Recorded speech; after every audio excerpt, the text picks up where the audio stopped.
pecinta semen Padang FC mengabarkan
habis-habisan Coach.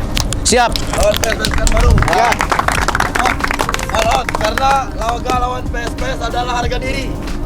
Kalau di Jawa ada Persib, Persebaya Arema, di Sumatera ada PSPS sama Semen Padang. Jangan kalah, 1000 pun kita tidak mau. Setuju kan kawan? Yang pasti kami teman-teman supporter tidak akan hadir ke stadion nantinya. Kami menjaga tim kami agar tidak terkena sanksi. Tapi kembali lagi, Semen Padang, tim Urangawa atau Dima. Yang pasti di Pekanbaru pasti nanti ada teman-teman yang lain seperti Spartak, The Kemer, WS maupun Padang Fans. Tapi kami pastikan kami tidak akan ada di dalam stadion. Kalaupun ada nanti ada di sekitaran hotel ataupun di depan stadion. Jadi saya mungkin dari Spartak menyampaikan kepada pemain besok, bermainlah sepenuh hati. Gue Bangarana Minang, raih poin 3. Bisa? Bisa? Assalamualaikum warahmatullahi wabarakatuh. Assalamualaikum warahmatullahi wabarakatuh. Teruntuk seluruh pemain dan ofisial tim Semen Padang FC, yang pasti sesuai dengan edaran yang ada bahwa kami tidak boleh away ke Pekanbaru. Kemungkinan percayalah Semen Padang FC tidak akan pernah sendiri.